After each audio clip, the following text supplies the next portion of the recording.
microfone? Em Jana, tá? Tá.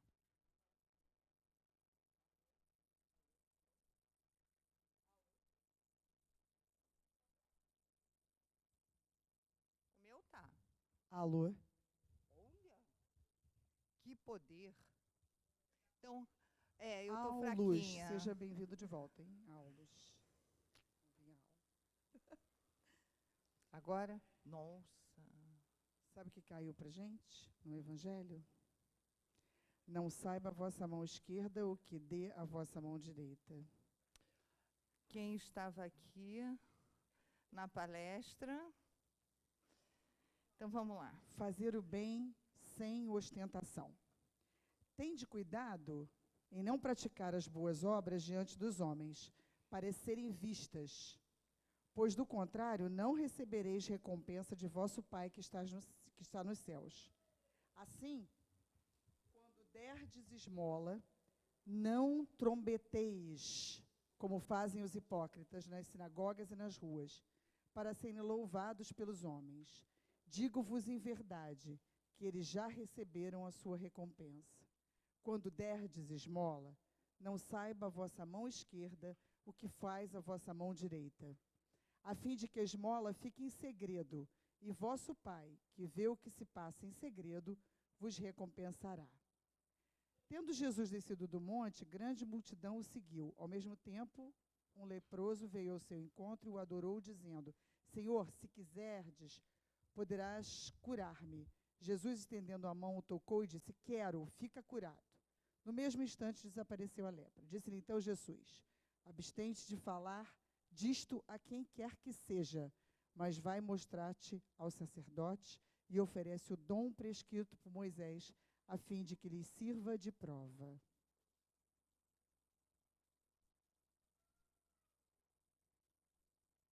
A gente está sempre preocupado em... não está sempre, mas deveria estar sempre, né? Focado, como a palestrante falou hoje, a Deusa, e toda a casa, num movimento de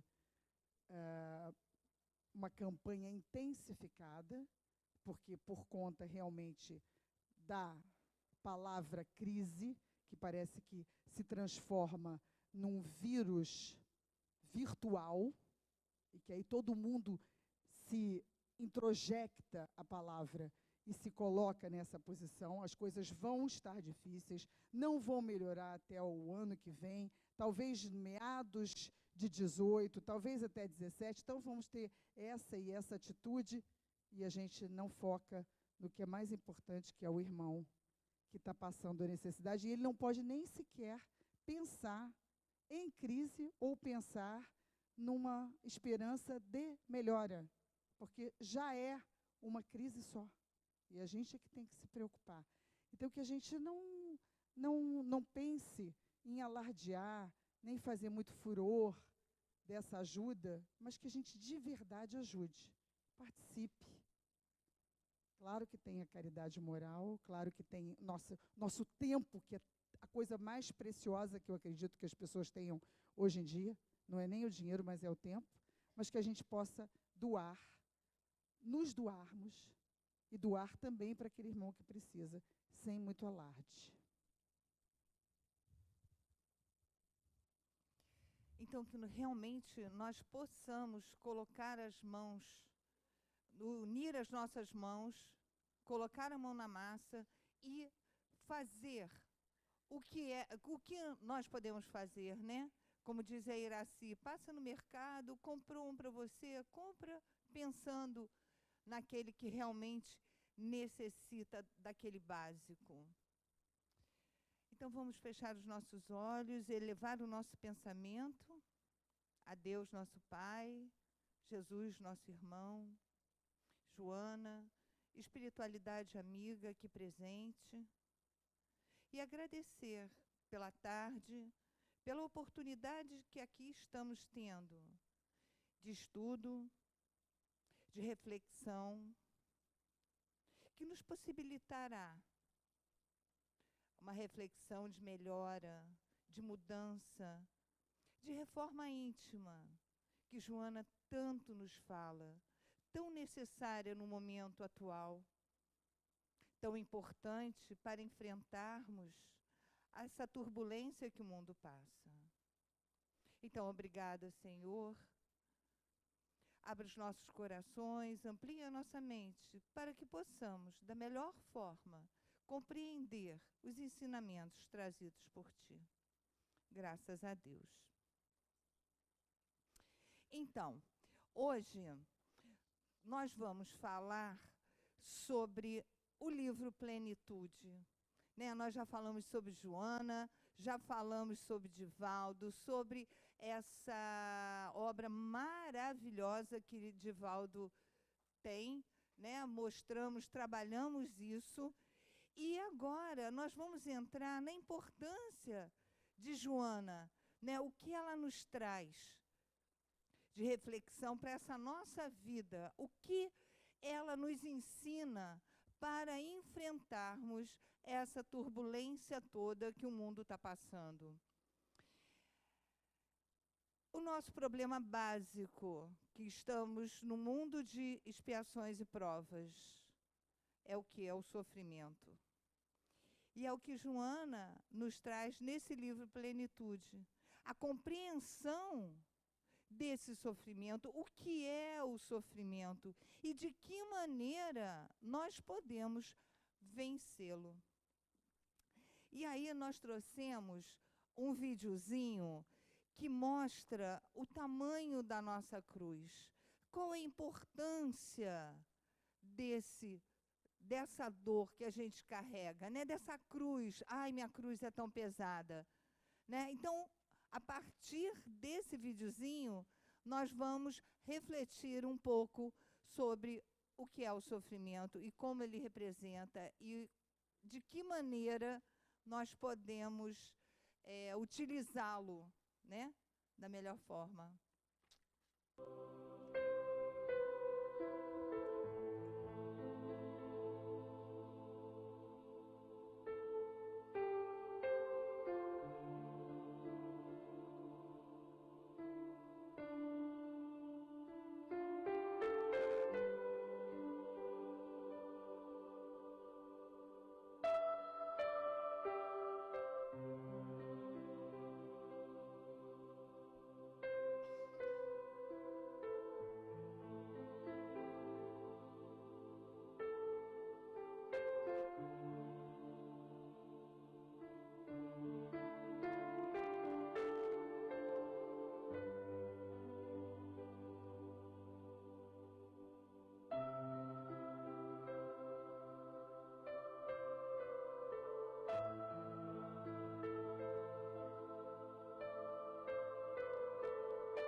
É um filminho básico, mas que mostra exatamente a nossa realidade. Cada um carrega a cruz do tamanho da sua cruz. Eu não posso carregar a cruz de ninguém a não ser a minha. Né? E a gente vê no videozinho a importância do tamanho daquela cruz. Então, como diz Joana aqui, olha só o que ela diz. A dor não é punição, é um excelente mecanismo da vida a serviço da própria vida. Né? É inevitável a ocorrência do sofrimento na Terra, como nós já vimos. Nós estamos no planeta de expiações e provas. Então, ainda temos muitos débitos a serem acertados e ajustados. Não é punição, é oportunidade. Tanto é que ele estava carregando a cruz, e a cruz lhe seria muito útil naquela travessia. Mas ele foi, como diz Joana, escamoteando, ele foi cortando, ele foi escondendo. Joana nos diz: fugir, escamotear, anestesiar o sofrimento são métodos ineficazes, mecanismos de alienação que postergam a realidade, somando-se sempre com a sobrecarga das complicações decorrentes do tempo perdido. E aí, aos poucos, nós vamos vendo o que Joana nos traz como solução, como podemos enfrentar esses nossos desafios, porque, na realidade, não são problemas, são desafios que a gente precisa vencer, como carregar aquela cruz. Ou seja, a partir do momento que eu estou carregando a minha cruz, eu estou trabalhando em cima dela, eu vou conseguir carregar. E no final, ela vai me ser muito útil, porque ela fez a minha transformação. Nós aprendemos com os nossos erros, nós aprendemos com as nossas dificuldades, nós nos fortalecemos diante dos desafios, tá? Então, nós escolhemos o livro Plenitude, que é um livro que vocês podem ler, é um livro fácil e de um conteúdo fenomenal. Então, para a gente ilustrar Joana, porque Joana tem inúmeros livros, né, dentro da série psicológica, mas o Plenitude é realmente lindo e traz muito conteúdo. E detalhe, é fácil de ler, tá? Porque vocês podem dizer, Joana, eu andei um tempo que eu briguei com Joana e disse, não leio mais Joana, está muito difícil. Eu lia, relia, de trás para frente, e, enfim. Mas é assim mesmo. Aí a gente dá um tempo e depois volta. Mas Plenitude eu recomendo, que é lindíssimo e tem muita coisa. E vocês vão ver que nas próximas aulas a gente vai trabalhar vários conceitos dentro desse livro. Vão ser 5 aulas. Tá? Não percam, porque nós vamos ter dinâmica, exercícios, é uma coisa bem legal. Sim, pode falar, Nádia.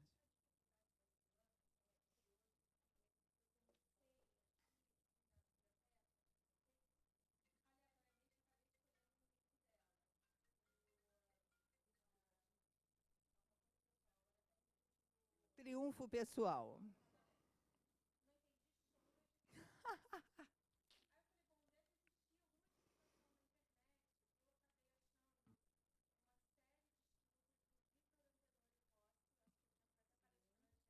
Sim. Ele foi para São Sim. Paulo agora, mas ele está atendendo pela internet. É como se fosse um curso, né? Muito legal. Ele pega todos os livros de Joana e faz um curso na internet com várias aulas, e você pode assistir a hora que você quiser, né? Mas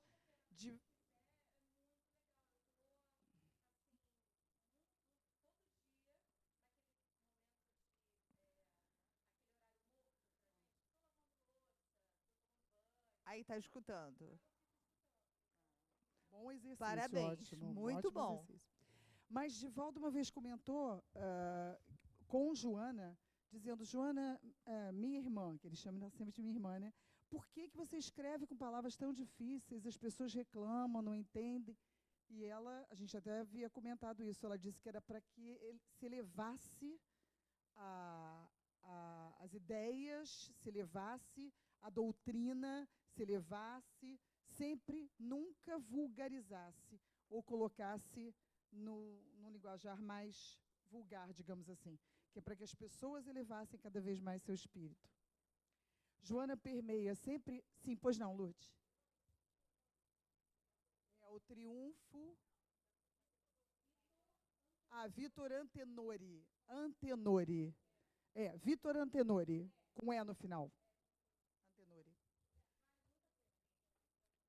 Ela permeia toda a obra com 4 questões que são essenciais, que é o autodescobrimento, a vivência evangélica, o comportamento lúcido, que ela chama de comportamento lúcido, é o estudo. É justamente o que a gente está praticando e tentando exercitar. E a caridade fraternal. São 4 pontos que Joana, em toda a obra dela, sempre se refere. Nós preparamos a introdução do livro, que diz algumas coisas importantes do livro, mas vale a pena ler o livro, né? Que fala sobre sofrimento, não é uma coisa nova. Então, lá atrás, no budismo, no judaísmo, no hinduísmo, já havia a propagação da ideia do sofrimento e como interpretá-lo e como amenizá-lo. Só que Joana traz para uma explicação dentro da doutrina espírita. Inclusive, ela aborda no próprio livro outras religiões, outras doutrinas, digamos assim, e a forma como eles lidavam com isso, né? Então, a vida é sofrimento, isso antigamente, né? Isso nos alfarrábios lá, como era visto o sofrimento. E ela quer dar uma nova luz para isso. Os pensadores precipitados de ontem, quer dizer, precipitados de ontem, né? E fiéis ao diagnóstico vulgar, eles propõem o suicídio como solução, eutanásia, aborto, que são mecanismos de fugir, como Laura estava colocando, de escamotear, de cortar a cruz, né? De cortar e depois precisar daquele pedacinho para poder atravessar o desafio. O utilitarismo e o hedonismo constroem as suas aspirações, são os responsáveis pela ótica distorcida da realidade. Correntes filosóficas que há muitos e muitos e muitos séculos começavam a se pensar sobre a mente humana, pelos caminhos que a vida passava. Então, se desenvolveram várias filosofias que eles gostariam que desse conta de uma explicação de por que a criatura humana sofre ou passa pelo sofrimento. E aí, nas aflições da vida, quando a gente tem a fé, né, e a fé raciocinada, ela diz que faz parte da vida, é um mecanismo natural, porque nós somos criaturas humanas, né, sujeitas a erros, equívocos. Toda a nossa natureza começou com os instintos, então a gente ainda não aprimorou, continuamos ainda imperfeitos. Então, através do progresso intelecto-moral, se expressa e consolida. Então, o diamante bruto aguarda a lapidação. Ela fala numa diamante como quase tudo que é bruto precisa uma lapidação. Então, é como se tratasse o espírito como uma forma bruta, e precisasse ser lapidado. Como? Com a vivência evangélica, com a lucidez do estudo, com o autodescobrimento, que é o primeiro lugar que ela coloca, e com a caridade fraternal. Não, e sem dúvida, o lapidar do diamante não deixa de ser um sofrimento para eles, né? Para a pedra bruta. Como nós lapidarmos o nosso ego também é sofrido. Abrirmos mão de certas coisas, né, da nossa vaidade, do nosso orgulho, da nossa prepotência, enfim, isso é um sofrimento para nós. Mas aí depois, aos poucos, nós vamos vendo como isso é importante, né? Nós já vimos em outras aulas a lei da destruição. Então, quando a gente destrói, entre aspas, para construir, é uma coisa boa. Então, ela traz o sofrimento como essa destruição para uma reconstrução. Ela fala dos metais, da madeira, do diamante antes, do rio que cava, que são todos processos dolorosos para que cheguem a uma melhor forma. Não deixa de ser, né? Para que cheguem à plenitude, uma transformação. O espírito também necessita de aparar essas arestas, precisa de luz, né? Ele precisa... E como é que ele vai, com conhecimento e a força de vontade, eles conseguem conduzir o equilíbrio? O equilíbrio é uma palavra que vem lá dos primórdios, de quando os homens começaram a pensar justamente a vida, o ser humano, e passaram da passagem dos instintos para os sentimentos, e nasceu a filosofia, né? E foi se tratando cada corrente dentro daquilo que eles acreditavam que seria a melhor resposta, né? São só imagens para ilustrar, né? O sofrimento está vinculado à sensibilidade de cada um. A gente fica pensando assim, né? Puxa vida, mas às vezes quando você está assistindo uma palestra ou quando você está conversando com alguém da casa, você diz assim, mas espera aí, puxa vida, essa pessoa não sabe o que eu estou sofrendo. Ela não sabe o meu sofrimento, ela não sabe a cruz que eu carrego. É a tal história do ouvir, né? Poxa, ela não vai me ouvir um pouquinho para me consolar? O que eu estou precisando é de consolo. A gente, imperfeito e ainda infantil, quer ser pegado no colo, que alguém abrace forte, mas não é um abracinho só, não. É muito tempo. E que isso ajude a resolver, não é? A gente quer aquele colinho e quer aquela vitimização. A gente faz isso com as pessoas. E a gente faz com a nossa família, né? A gente faz com os nossos pais, fizemos quando tivemos oportunidade, fazemos com os nossos filhos, às vezes, fazemos com os nossos maridos ou mulheres, fazemos com os nossos amigos, né? Então, ela propõe um outro tipo de solução. O sofrimento do esteto e do santo se expressa como anseio de libertação e crescimento íntimo. Então, a gente começa a interpretar de uma outra maneira esse sofrimento.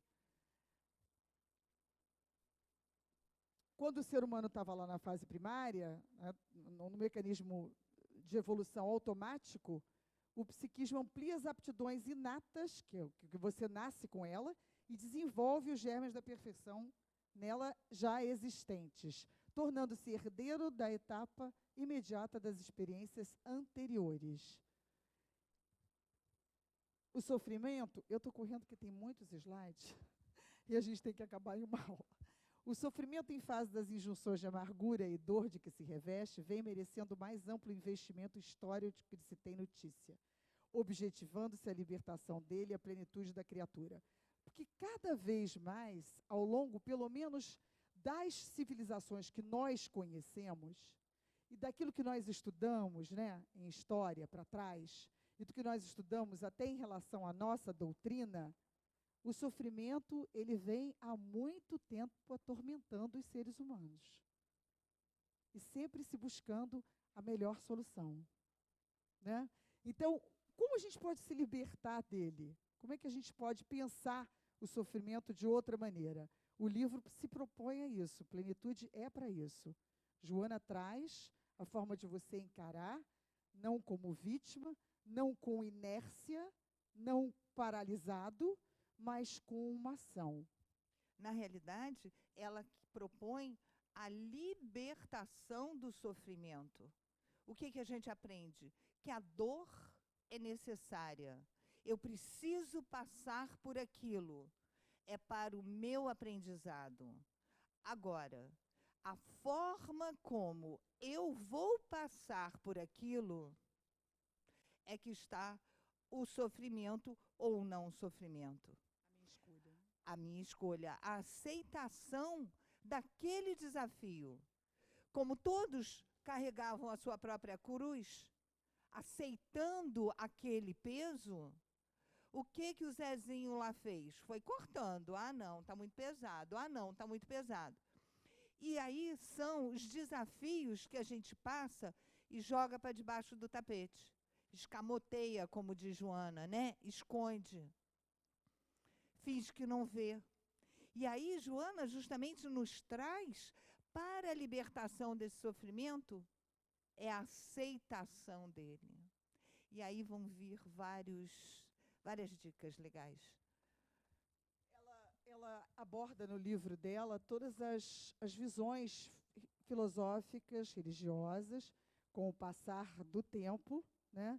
E houve uma evolução bastante grande em relação ao vencer esse sofrimento, em relação a ultrapassar essas fases. Cada um dentro da sua filosofia, mas houve uma... Até chegar, quando ela fala nos cientistas da saúde holística, é que ao invés de pensarmos o ser humano apenas com um pedacinho dele, pensarmos no todo, no ser humano que interage com a natureza, que interage com os outros seres humanos. Uma visão holística é uma visão global. Então, o ser humano não precisava ser tratado, a própria homeopatia começou a dar conta disso, né? Mas os povos anteriores, até os asiáticos mesmo, e os próprios indianos, tinham essa visão. O que era importante para uma pessoa estar sofrendo? Seja, o sofrimento não é só o sentimento do sofrer, pode ser uma doença que você faz porque você mesmo transporta essa energia negativa, né? Porque o pensamento é uma energia. Então, você mesmo é responsável, dentro da sua escolha, para aquilo que você vai sentir dentro de você e vai produzir dentro de você. Hoje, estamos nos esclarecendo, através não só da homeopatia, mas da própria psiquiatria, da psicologia espiritual, que muitas dessas doenças, ou muitos desses sofrimentos por doenças, são exatamente oriundos dessa falta de equilíbrio, né? O sofrimento é a doença da alma.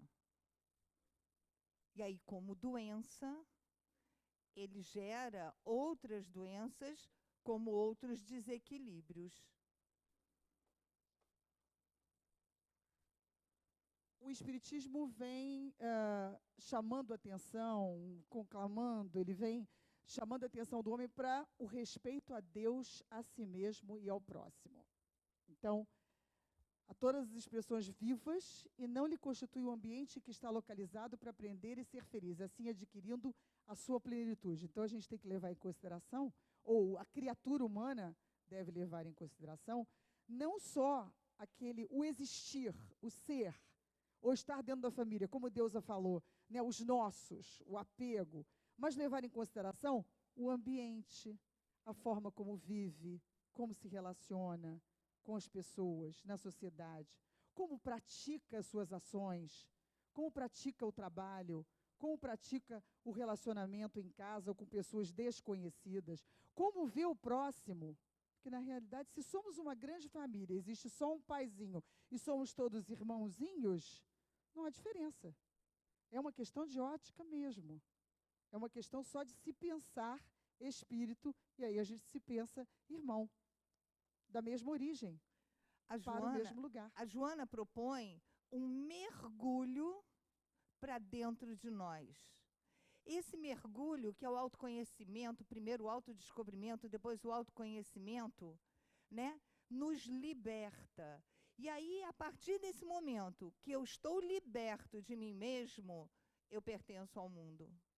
Porque antes eu só pertencia ao meu umbigo. Deu para entender? É fantástico. E quando a gente começa a ler Joana, a compreender e fazer os exercícios desse autodescobrimento, é muito bom. Realmente vigoroso, porque dói. Mas, como diz a Cristiane, a gente sofre, mas também depois liberta. É aquela injeção para cura, né, de alguma bactéria, um antibiótico, bom, enfim. Mas, na realidade, a verdadeira cura é de dentro para fora. Então, a liberdade vem deste nosso mergulho que a gente precisa se propor a ter, a fazer. A plenitude seria exatamente isso. A liberdade. A liberdade. Eu escutei uma palestra do Divaldo que ele começa assim, a problemática humana. O problema da criatura humana é a própria criatura humana, ele diz. palavras de Joana, né?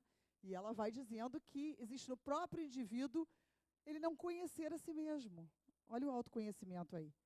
E aí, por causa dos os urgentes fatores que desencadeiam o sofrimento, as multidões se arrastam e ficam desequilibradas, desalentadas, ficam alucinadas e fogem para drogas, suicídio, etc, etc. Por que que o suicídio, por que que o suicídio está tão, vamos dizer assim, oh meu Deus, horrível, em alta? Porque este sofrimento da alma está em todos nós. A humanidade está sofrendo, está doente da alma. Por isso que o suicídio está acometendo a tantas pessoas. Então, é a doença do século, é a depressão, é a doença da alma. Então, nós precisamos resgatar as rédeas nossas, através desse autoconhecimento, dessa dominação de nós mesmos, para vencermos esses sofrimentos que insistimos em carregar. Ai, que imagem linda. Então, o livro vai analisar aspectos da visão cristã, daquela doutrina antiga, do budismo, e propõe uma solução espírita. A revelação do Consolador, que seria justamente a doutrina, é Allan Kardec, convidando o homem a se autodescobrir, a viver o evangélico, a se comportar lucidamente, né, com estudo, com ação, e iluminar a trilha da caridade fraternal. Então, aí os 4 pontos que Joana permeia toda a sua obra sempre. Esse Upanishads são as obras dos Vedas da Índia, muito antigas, né? Aquele livro que para nós, no catolicismo, era a Bíblia, hoje é o Pentateuco, o Bhagavad Gita, é um capítulo apenas dos Upanishads. Os Upanishads você leva 30 anos para ler. Olha que coisa incrível. 30 anos no hinduísmo para ler os Upanishads. E o Bhagavad Gita é um capítulo apenas, e ele já é enorme. Não é?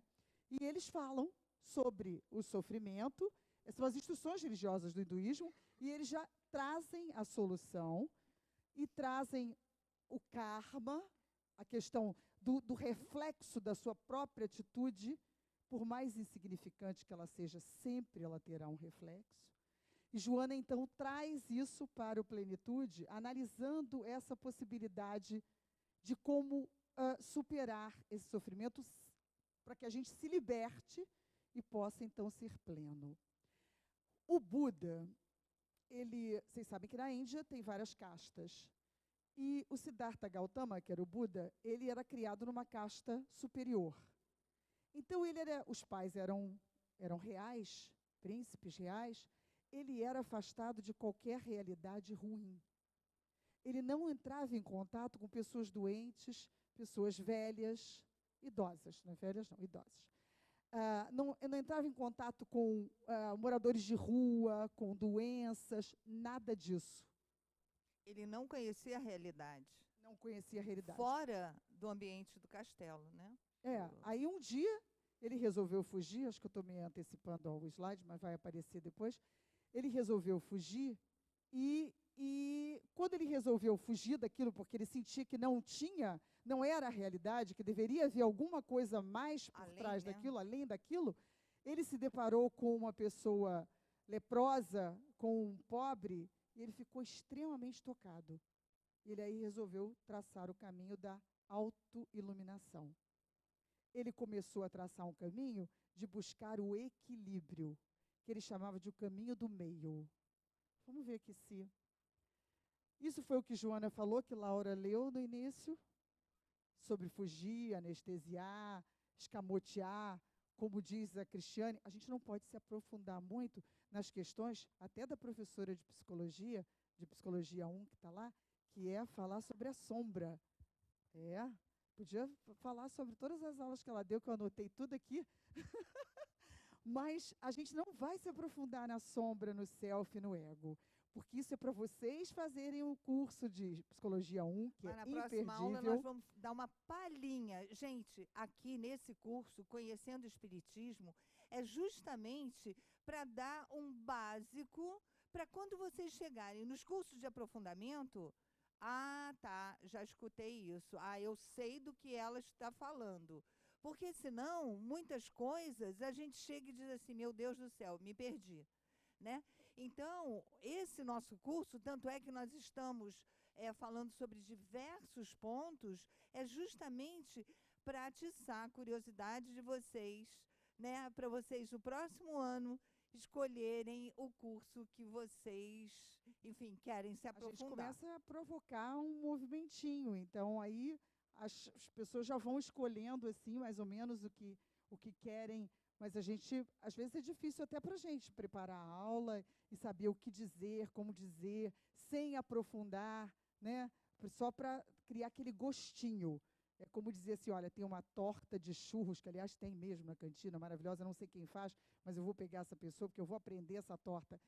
Que se eu contar para vocês que os churros é uma farinha especial, que ela é toda tratada, e depois a manteiga maravilhosa, derretida, quentinha, vocês não vão começar a ficar com vontade de comer a torta e fazer a torta?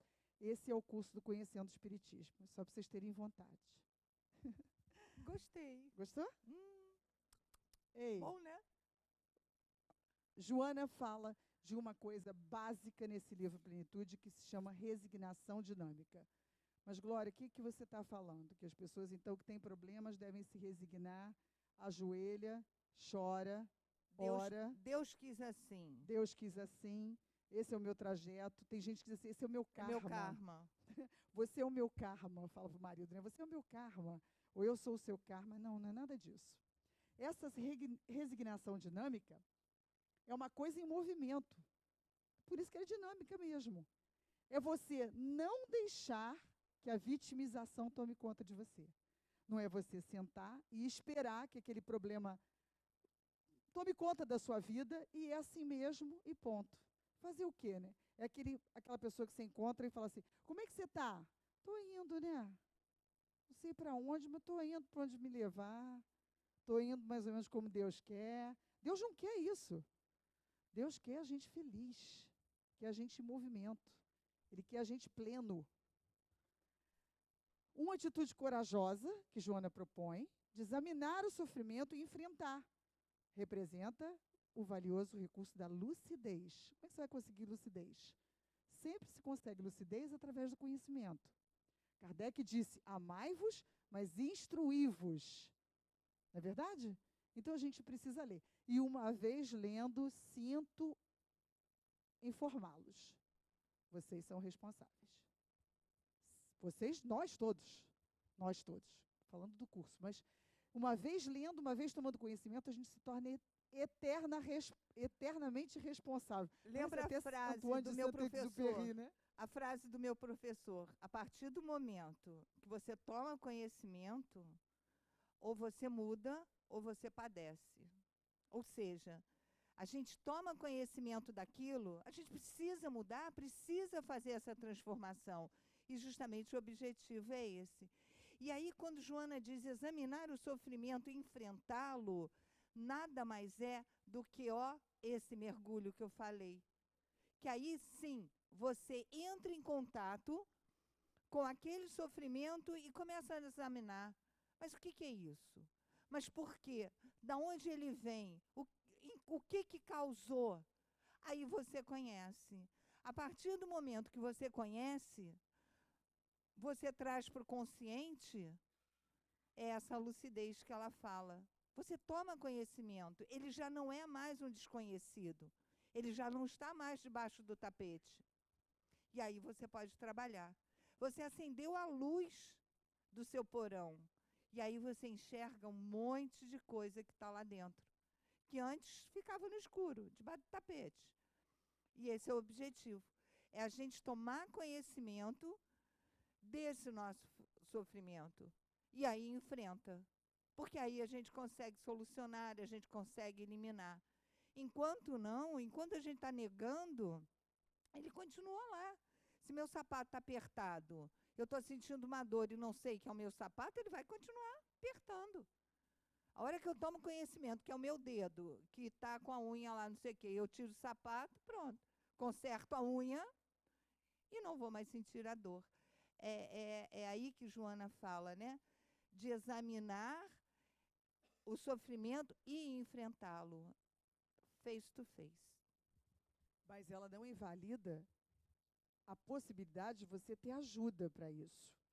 Porque existem alguns casos, não posso precisar a maioria, eu não trabalho nessa área, mas lido com relações humanas. Então, eu sei que muitas pessoas estão buscando. E vocês também devem conhecer várias outras pessoas que estão buscando. E hoje em dia, que vocês conhecem um pouquinho da doutrina, e alguns já estão fazendo alguns cursos até para se aprofundarem um pouco mais, já sabem que existem soluções, que existe uma razão para que a gente passa por isso, né? Então, a gente tenta ajudar as pessoas, aquelas que nos permitem, né? Sugerindo uma leitura, sugerindo uma vinda, sugerindo uma cura espiritual, sugerindo um congresso, mas muitas pessoas buscam de outras formas. Antigamente, as pessoas buscam, até hoje, veja que o livro de Joana é atemporal, porque ela está falando sempre, parece que foi escrito agora, né, para esse momento em que a gente está passando no mundo, nessa conturbação, nesse turbilhão de mudanças, de quebra de paradigmas, né, sociais, filosóficos, de verdades descobertas, coisas que para nós, que estamos descobrindo a doutrina, imaginamos que muitos outros nossos pensadores já previam.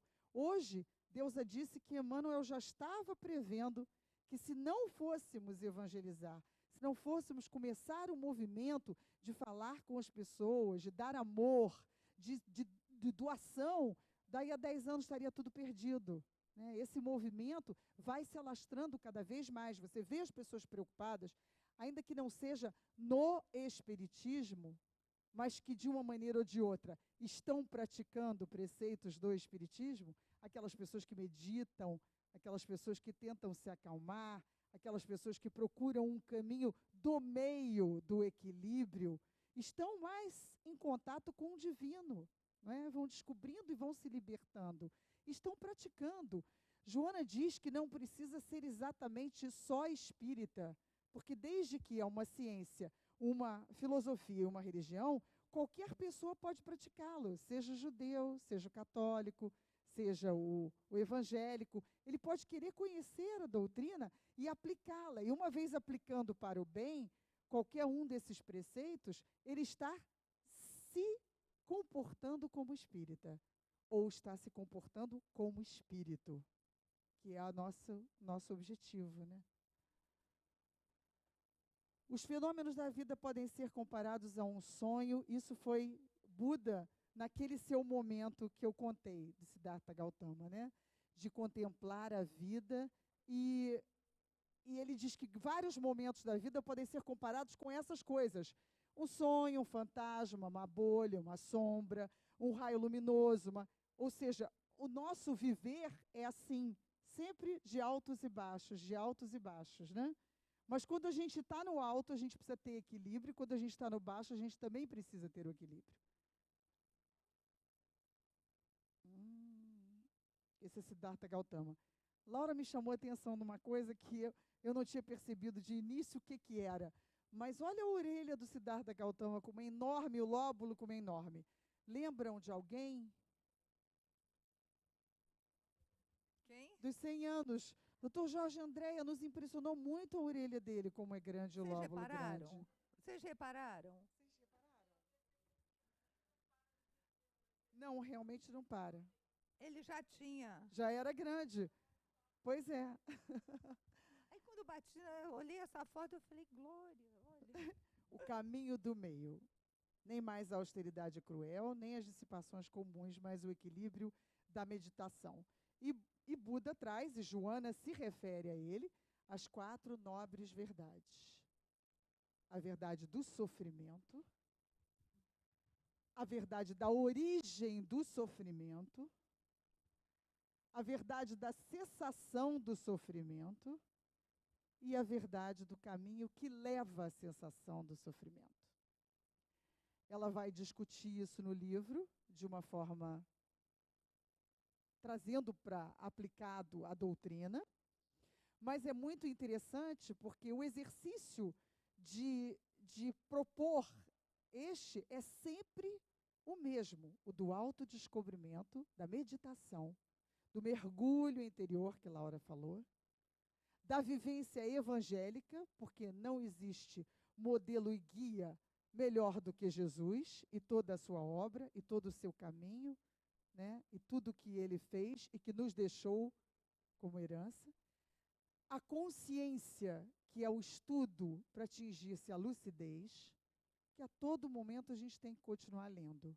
Mas isso é na nossa vida mesmo, né? Vocês já repararam que às vezes a gente escolhe uma profissão e se você não dá conta de continuar estudando as coisas que têm a ver com essa profissão, você parece que para no tempo, no espaço, né?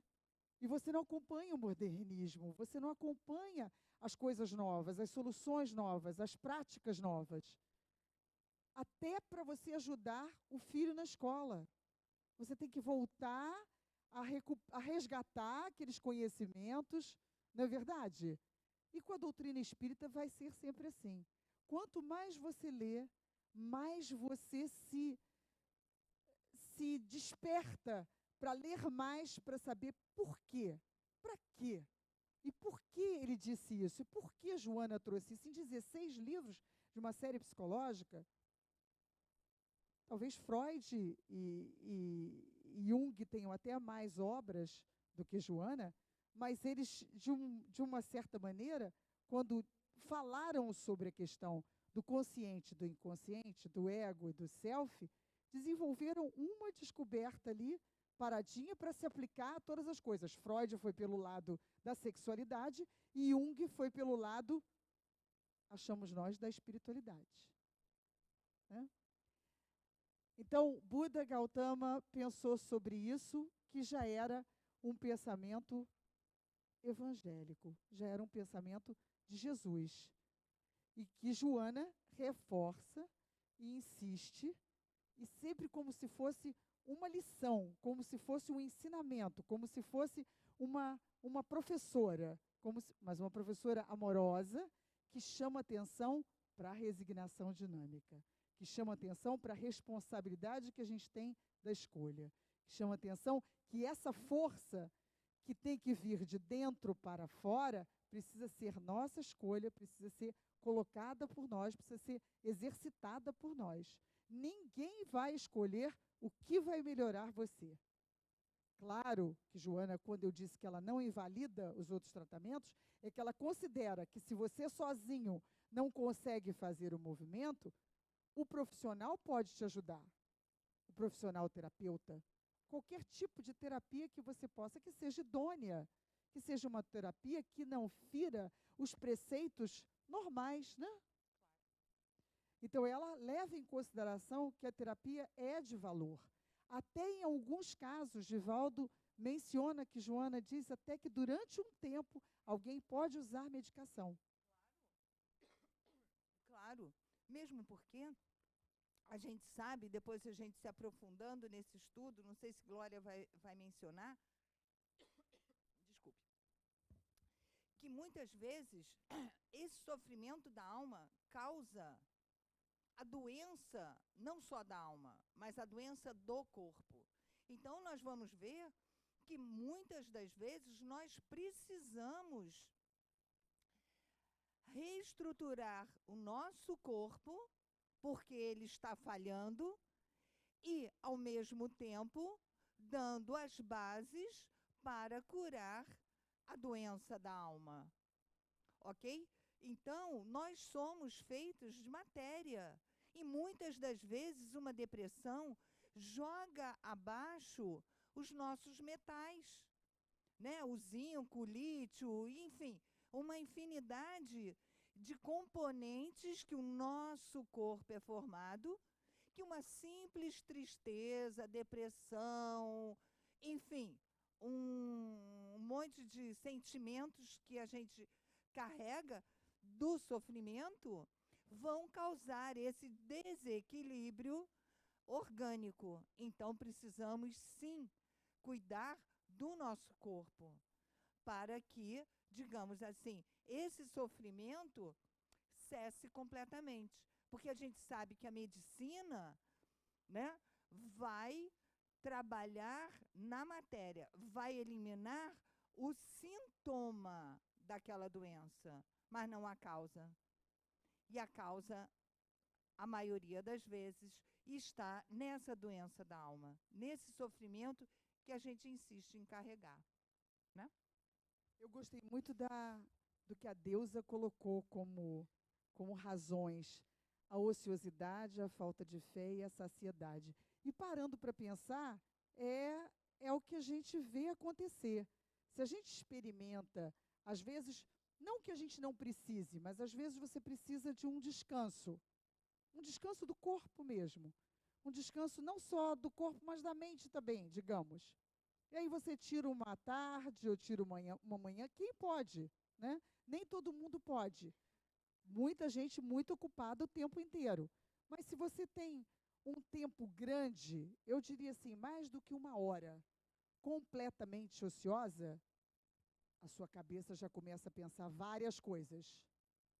Você começa a prestar atenção em coisas que você não prestava antes. O ditado da vovó: cabeça vazia, oficina do diabo. E aí a gente começa a maquinar um monte de besteira, né? Você ouve seu batimento cardíaco. Se você já está numa certa idade, você fala: será que eu estou com pressão alta ou com Ai, pressão meu Deus, baixa? deixa eu ver. Deixa eu ver. Eu preciso fazer um exame de sangue. Eu não sei se meu açúcar está alto ou não. Ih, eu tenho opções de antecedentes de gente de infarto. Será que eu tenho colesterol alto? Será que eu não tenho? Aí você começa pensando. E você vai, daqui a pouco você parou 2, 3 horas de ócio e você já deu conta de que você tem inúmeras doenças, inúmeros problemas sem solução. E aí o que você faz? Abaixa, chora, e aí sua imunidade começa a baixar. Então, o que significa estar ocioso? Tudo bem que o descanso é importante. Quando você medita, você está descansando, né? Quando você está, às vezes, fazendo uma atividade que... Mais de uma hora é ócio. Mais de uma hora é ócio.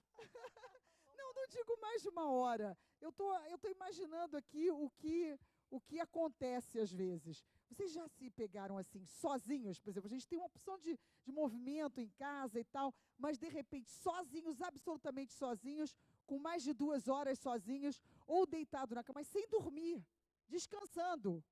Não começa a escutar uns barulhinhos? Não começa a pensar em umas coisinhas? Começa.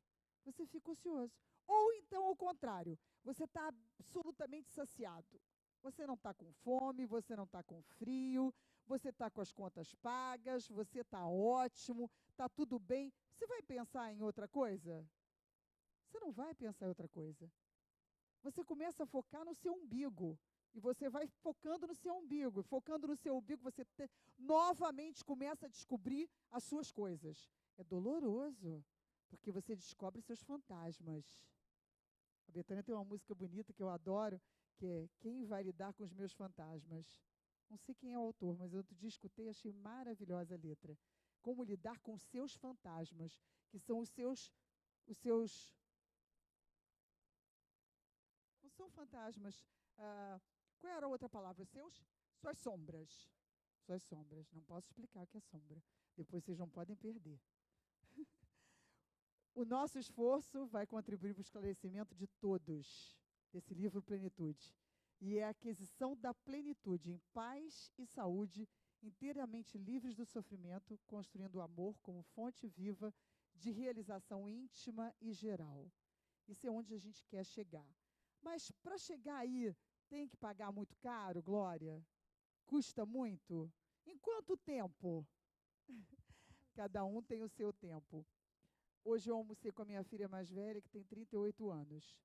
E ela sentou assim na frente e disse assim: você sabe, mãe, que eu li uma coisa muito interessante de um indiano, Ravi Shankar. Eu falei: é mesmo? Poxa, que legal.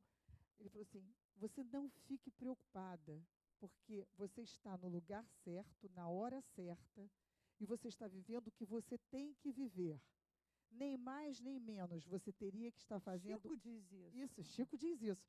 E então eu não tenho que ficar preocupada se eu ainda não fui mãe.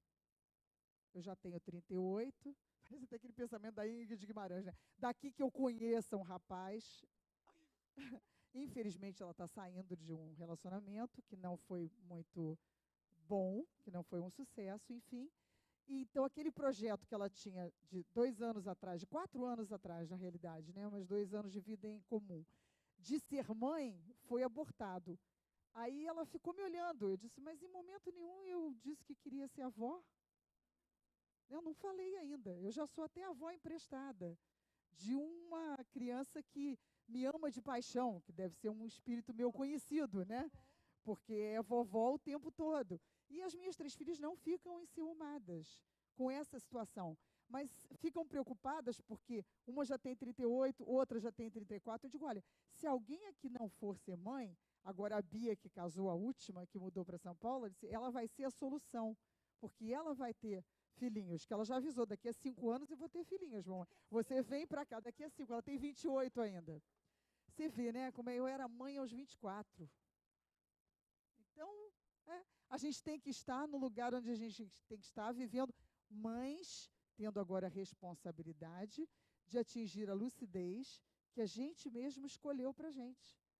Quem mandou a gente ser curioso?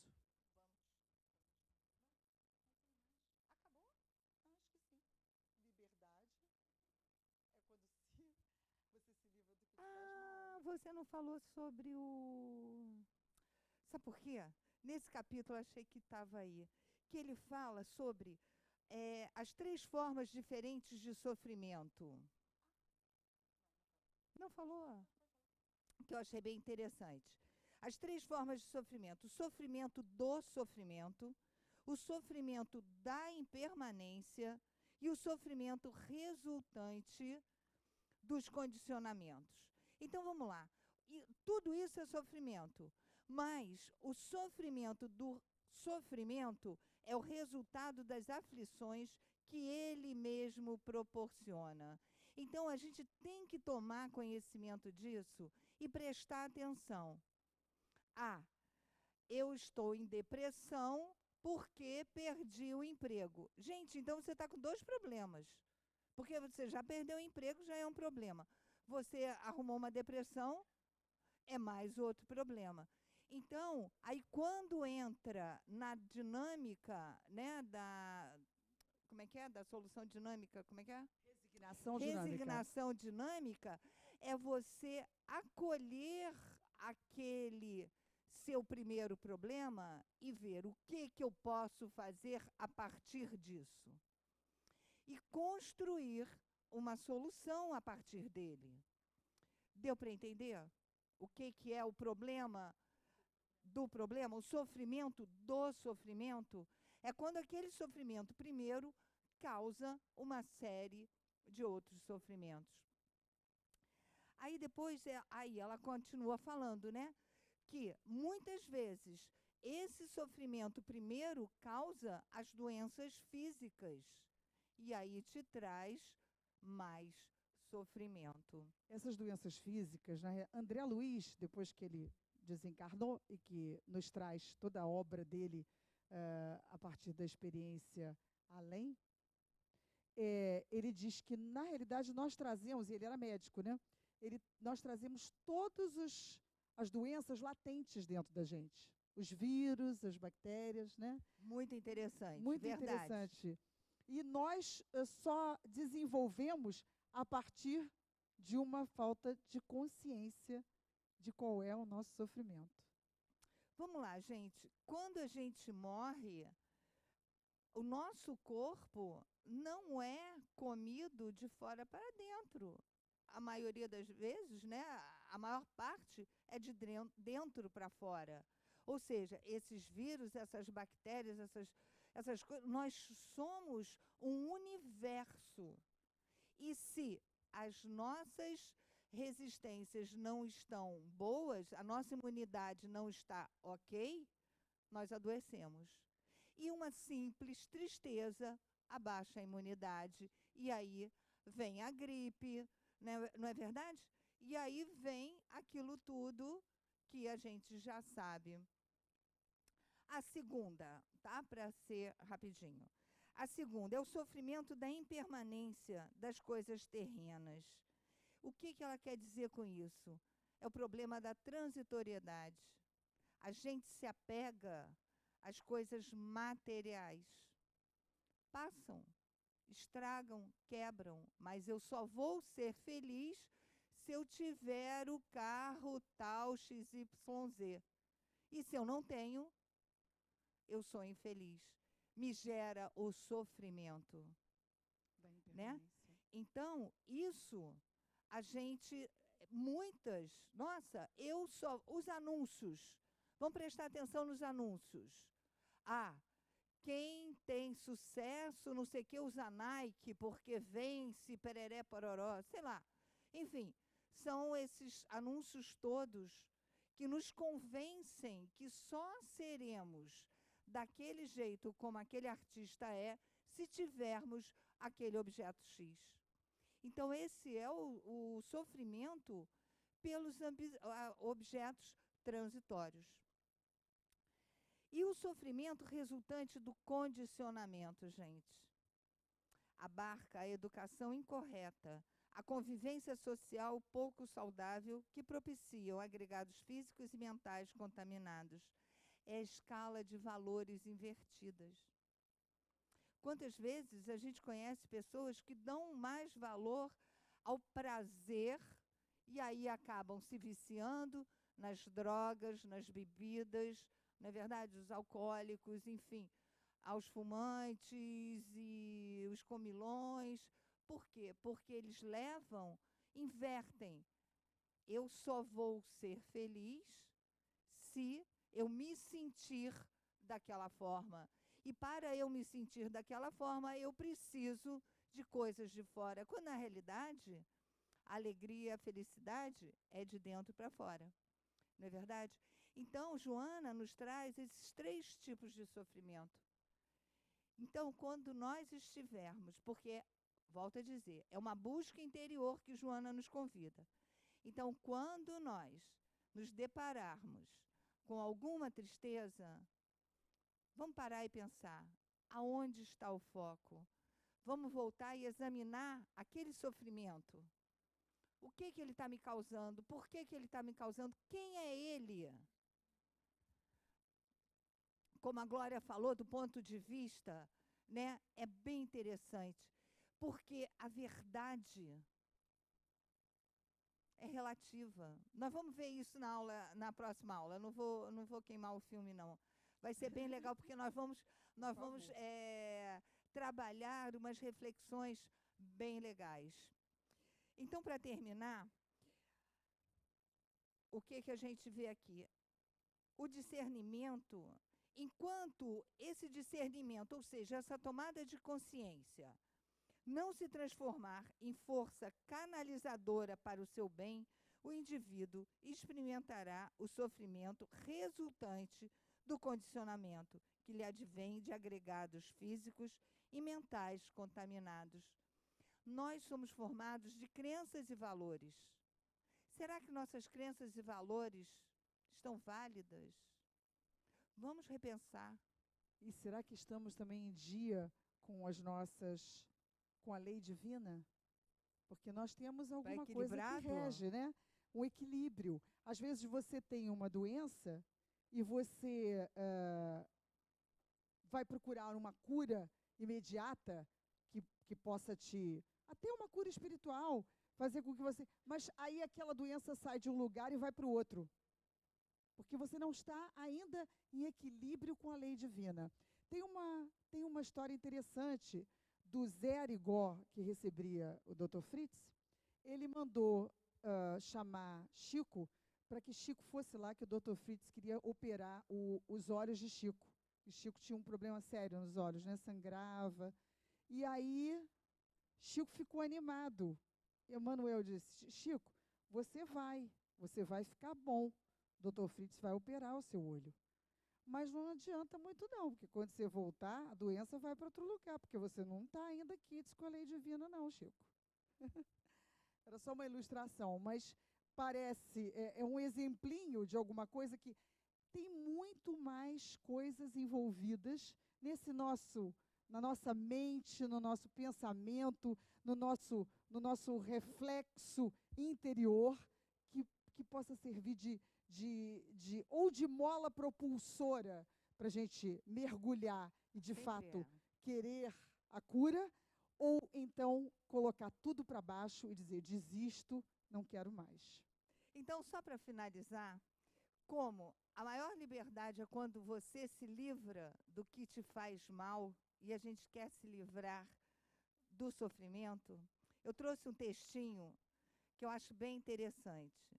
Cura real. Já escutaram?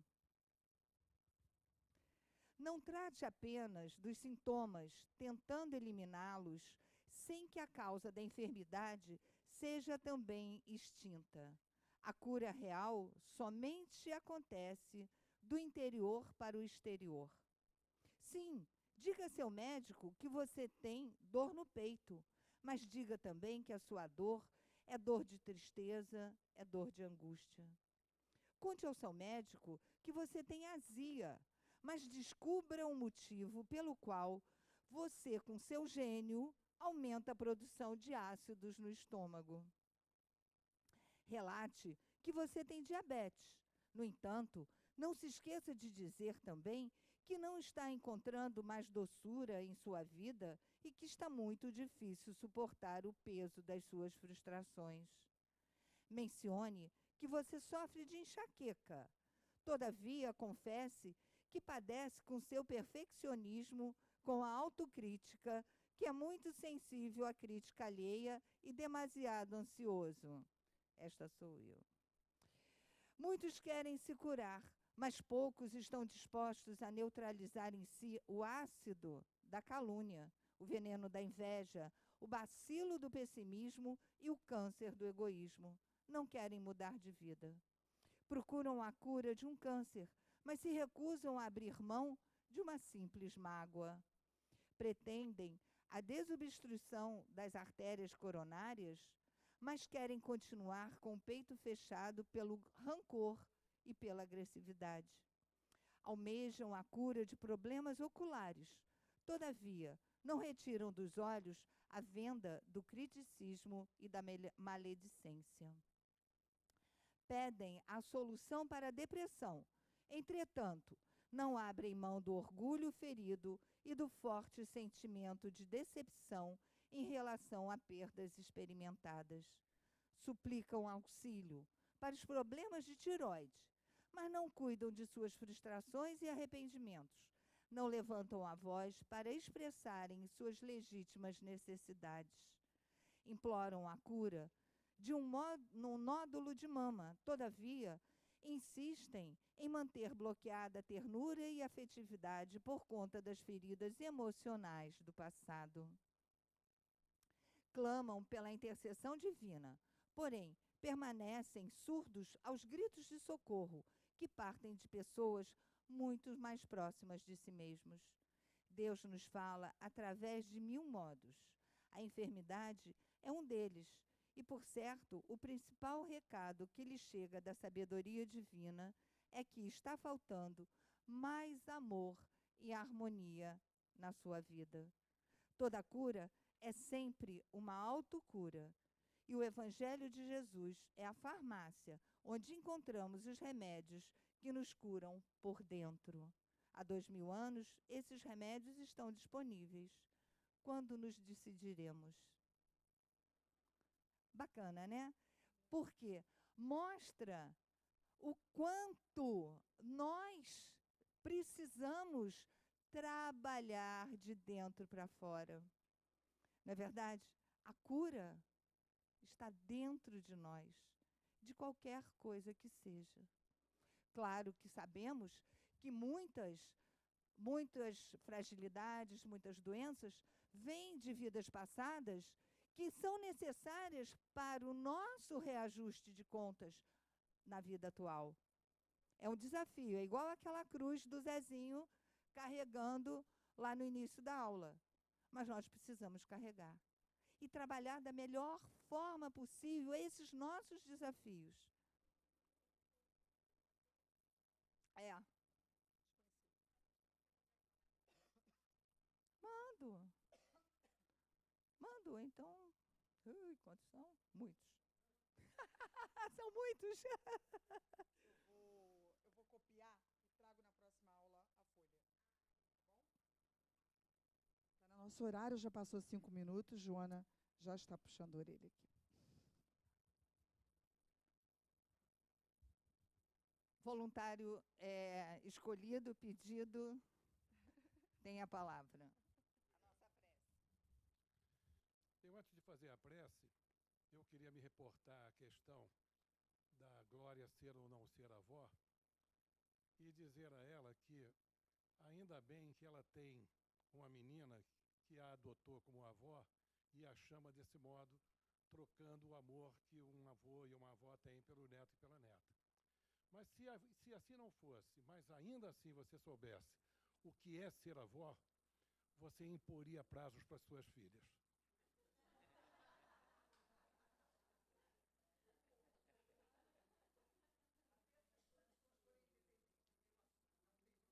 Muito bem.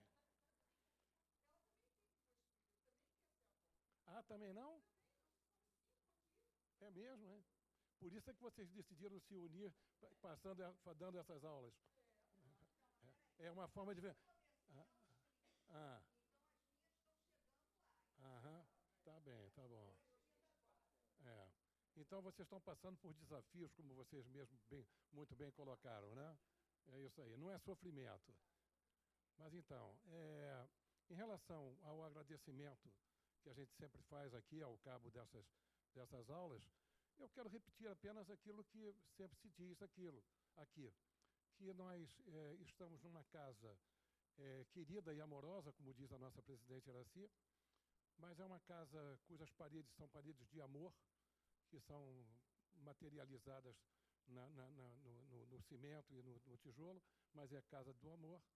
E agradecer a Joana por nos ceder essa casa e para nos permitir que nós todos estejamos juntos aqui, confraternizados, irmãmente, e agradecer também a espiritualidade que nesses momentos aqui sempre se faz presente para nos mostrar o quanto é bom estar aqui, o quanto a gente sai daqui feliz e reconfortado. Mas tudo isso também tem a ver com o Pai Maior. E eu estava querendo me referir, eu trouxe mais ou menos uma ideia desse assunto, porque nos últimos 30 dias, 35 dias, nós tivemos ocasião de saudar, em primeiro lugar, os amigos, no dia 21 de julho, 20 ou 21 de julho, acho que 21. Depois nós tivemos a felicidade de comemorar o Dia dos Avós, que, se Deus quiser, no ano que vem vocês estarão comemorando também. Mas então, no dia 26, depois veio no dia 7 de agosto, o Dia dos Pais. Mas isso tudo representa, na verdade, em nós, a extensão do pai, do irmão e do avô maior, que é Deus. Então, ele faz com que nós o representemos nessas situações que são situações altamente felizes. E eu também queria concluir para dizer o seguinte: nós acabamos de ter na nossa cidade, que agora se tornou uma cidade olímpica, uma situação em que todos preconizávamos uma situação de dificuldade, de que haveria atos de terrorismo, e etc, etc, etc. Mas quem dizia isso esqueceu que a nossa cidade, como o mundo inteiro, é protegida por um Pai Maior, cujo monumento está lá de braços abertos tomando conta. E quando é assim, não tem terrorista que aguente.